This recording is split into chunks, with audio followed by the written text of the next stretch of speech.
Olá, pessoal. Vamos continuar agora com a nossa leitura e agora vamos concluir o capítulo 3, cujo título é Jesus era pobre. E vamos iniciar com o subtítulo Judas, o tesoureiro. Sabemos que Jesus tinha pelo menos algum dinheiro, pois ele tinha um tesoureiro que regularmente desviava o dinheiro dos fundos sob sua guarda. Em João capítulo 12, verso 6, na versão NVI, lemos: Ele, Judas, não falou isso por se interessar pelos pobres, mas porque era ladrão. A versão Williams traz: Como carregava a bolsa para os 12, ele costumava tirar o que nela era colocado. Creio que seja razoável concluir que pobres, indigentes e necessitados não teriam tesoureiro nem designaria uma pessoa para cuidar de seu dinheiro. Jesus e os discípulos tinham dinheiro suficiente para deixar alguém encarregado de cuidar dele. Os registros do Evangelho também sugerem que havia fundos suficientes no tesouro para que Judas pudesse roubar de tempos em tempos sem que isso fosse notado de imediato. Um tesoureiro não poderia constantemente desviar dinheiro da bolsa, a menos que houvesse uma entrada regular de fundos. Se havia dinheiro suficiente na bolsa para para Judas retirar regularmente e ainda sobrar o suficiente para sustentar o grupo, Jesus não deve ter sido pobre. Subtítulo: Jesus diferenciava-se dos pobres. Durante uma visita à casa de Lázaro, Marta e Maria em Betânia, Jesus falou aos convidados à ceia: Pois os pobres vocês sempre terão consigo, mas a mim vocês nem sempre terão. João 12, verso 8, na versão NVI. Repare que Jesus não chamou a si mesmo de pobre. Ele fez uma clara distinção entre os pobres e ele. Algumas pessoas erroneamente pensam que com esta afirmação, Jesus disse que ajudar os pobres não é importante. No entanto, a referência do Antigo Testamento que ele cita indica claramente que não foi isso que quis dizer.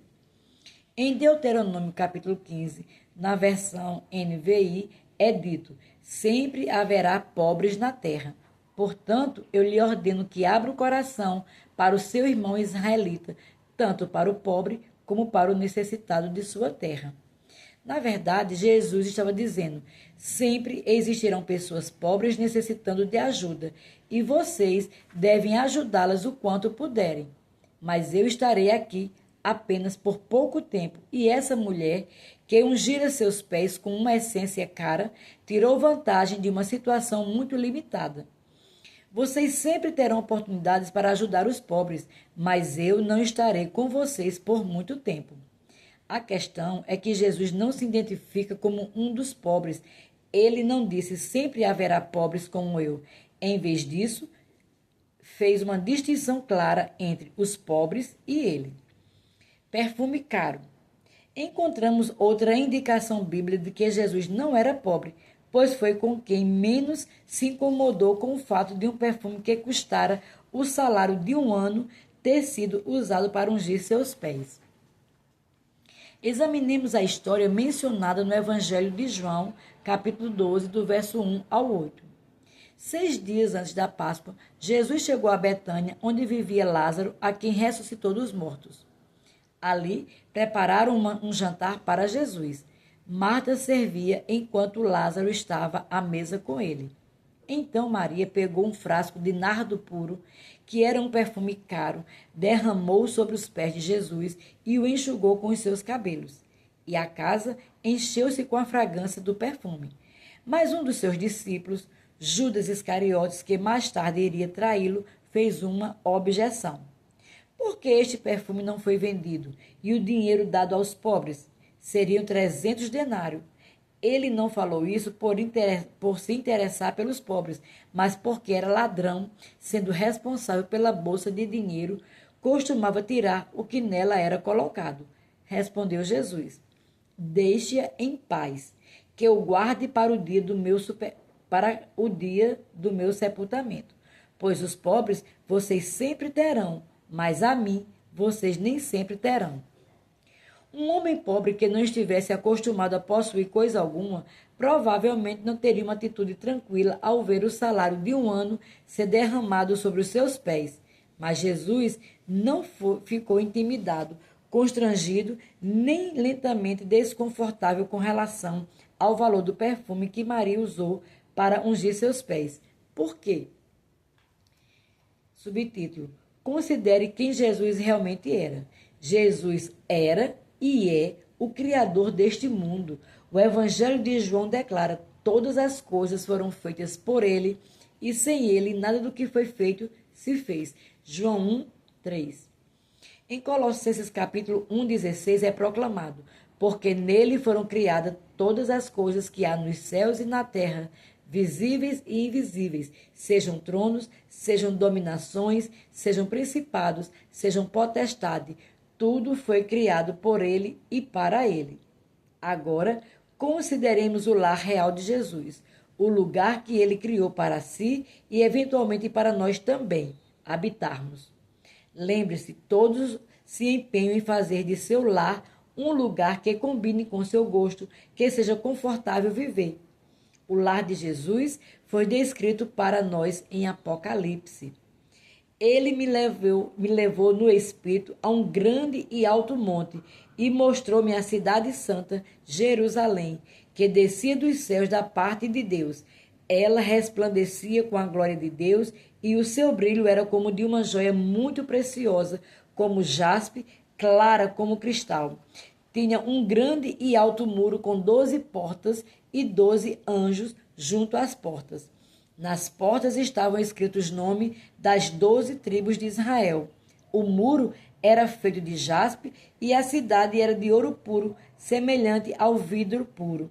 Os fundamentos dos muros da cidade eram ornamentados com toda sorte de pedras preciosas.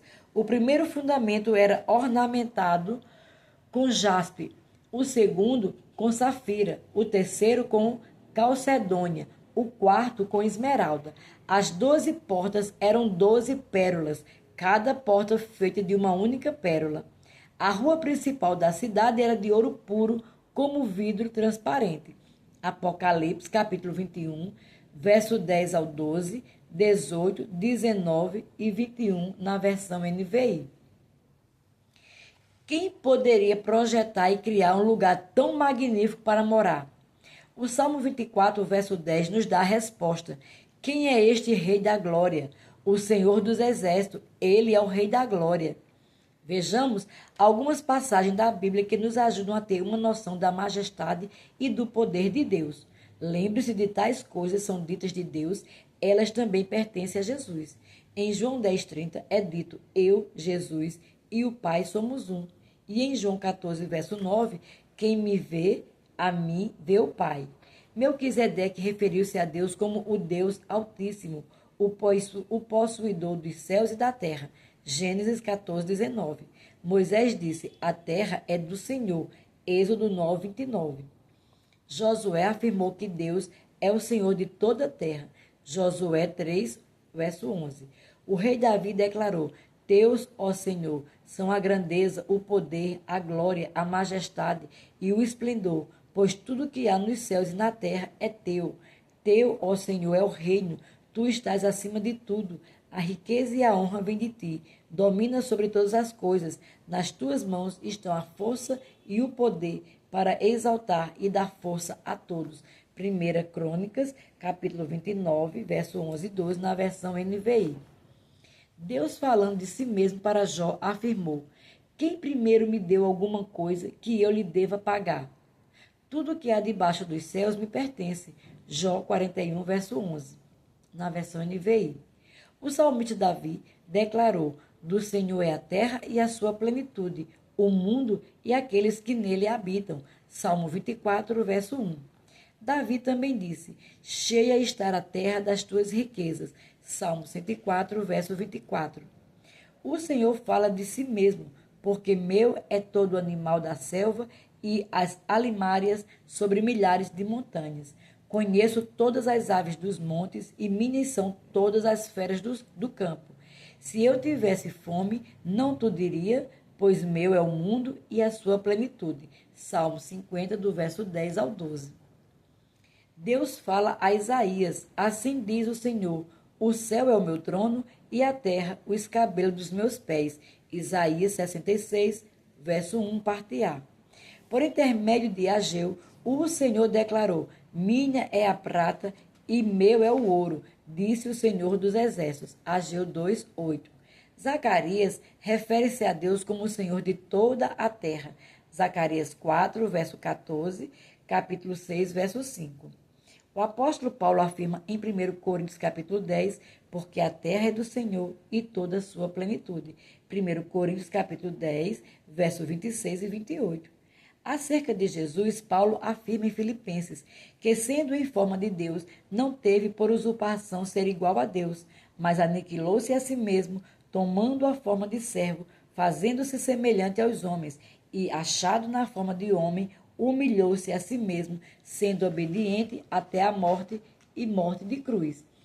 Pelo que também Deus o exaltou soberanamente e lhe deu um nome que é sobre todo nome, para que ao nome de Jesus se dobre todo o joelho dos que estão nos céus e na terra e debaixo da terra, e toda língua confesse que Jesus Cristo é o Senhor, para a glória de Deus Pai. Filipenses capítulo 2, do verso 6 ao 11.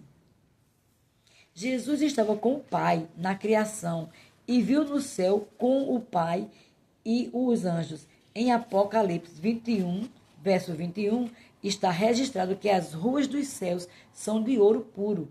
Ouro para Jesus é o mesmo que asfalto para nós. Ele deu origem a este mundo, ao ouro, à prata, aos diamantes, aos rubis, às safiras e a toda sorte de riquezas naturais. O gado sobre milhares de colinas lhe pertence. Ele criou tudo. Não nos surpreende que ele não se tenha abalado com um pouco de perfume derramado sobre seus pés. Subtítulo: Jesus jamais deixou faltar coisa alguma. No final do ministério terreno de Jesus, seus discípulos testificaram que ele jamais permitiu que faltasse algo. Então Jesus lhe perguntou: quando eu os enviei sem bolsa, saco de viagem ou sandálias, faltou-lhes alguma coisa? Nada, responderam eles. Lucas capítulo 22, verso 35, na versão NVI. Se os discípulos testemunharam que nada lhes faltou enquanto cumpriram suas atribuições ministeriais, podemos concluir que tiveram suprimento completo e provisões abundantes. No mínimo, eles tiveram o indispensável e o adequado para suas necessidades. E isso não é ser pobre. Subtítulo: Jesus vestia boas roupas. Quando Jesus foi crucificado, suas roupas estavam suficientemente boas para os soldados dividirem entre si e sortearem o seu manto. Tendo, pois, os soldados crucificados a Jesus, tomaram as suas vestes e fizeram 4 partes, para cada soldado uma parte, e também a túnica. A túnica, porém, tecida toda de alto a baixo, não tinha costura. Disseram, pois, uns aos outros: não a rasguemos, mas lancemos sorte sobre ela, para ver de quem será.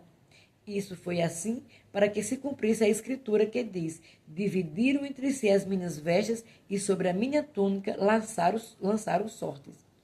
Os soldados, pois, fizeram essas coisas. João capítulo 19, versos 23 e 24. Iriam os soldados romanos sortear os trapos rasgados de um mendigo ou as roupas gastas e surradas de um homem pobre? É claro que não. Jesus era pobre ou próspero? Voltemos à nossa pergunta original. Eu acredito que a Bíblia aborda esse assunto detalhadamente e oferece-nos uma resposta clara e incontestável. Com base nos versículos analisados neste capítulo, você acha que Jesus combina com a definição da palavra pobre? Em outras palavras, você acha que Jesus era indigente, pobre, necessitado, destituído de bens materiais, frágil, desprezado, digno de pena ou compaixão, inferior, insuficiente, incapaz de manter-se? Por outro lado, consideremos as definições da palavra próspero, caracterizado por sucesso financeiro, em boa situação financeiro, abastado, propício, favorável, vigoroso, bem-sucedido, saudável.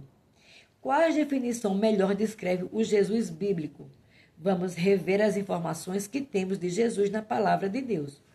Quando criança, Jesus recebeu de presente incenso, ouro e mirra. Ele tinha muitos companheiros que davam suporte financeiro constante ao seu ministério. A Bíblia indica que Jesus tinha residência.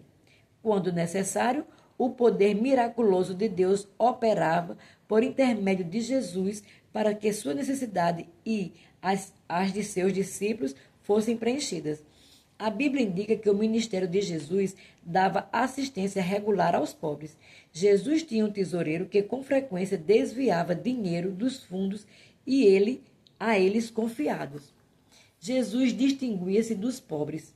Jesus não se abalou nem um pouco quando ungiram os seus pés com um perfume que havia custado o salário de um ano. O testemunho de Jesus aos seus discípulos ao término de seu ministério terreno foi de que nada lhes havia faltado. Quando Jesus foi crucificado, suas roupas estavam boas o bastante para que os soldados os sorteassem entre si. Creio que esses fatos bíblicos são provas incontestáveis de que Jesus não era pobre, mas um homem próspero. Agora, não insinuo que ele tenha vivido de forma extravagante e luxuosa, e isso não teria sido prático para ele. Mas Jesus não passou necessidade durante sua vida na terra e estava apto a fazer o que Deus lhe pedisse. A prosperidade de Jesus não nos deveria surpreender. A antiga aliança prometia prosperidade para aqueles que caminhassem segundo a vontade de Deus. Veja em Deuteronômio, capítulo 29, verso 9, Josué, capítulo 1, verso 7, 1 Reis, capítulo 2, verso 3, 1 Crônicas, capítulo 22, verso 13, 2 Crônicas, capítulo 20, verso 20 e 26, verso 5, Jó, capítulo 36, verso 11, Neemias, capítulo 1, verso 11 e Salmos, capítulo 1, do verso 1 ao 3. Vocês acham que Jesus preencheu o requisito de andar segundo a vontade de Deus? É claro que sim. Ele declarou em João 6,38, porque eu desci do céu não para fazer a minha vontade, mas a vontade daquele que me enviou. Vocês acham que Deus manteve a sua palavra e abençoou Jesus porque ele seguia a vontade do Pai? Perfeitamente. Em Números capítulo 23, verso 19, é dito: Deus não é homem para que minta, nem filho do homem para que se arrependa. Porventura diria ele e não o faria? Ou falaria e não o confirmaria? Jesus não era pobre, ele andou em prosperidade conforme a aliança de Deus com Abraão. E aqui nós concluímos o capítulo 3. Até o próximo, pessoal.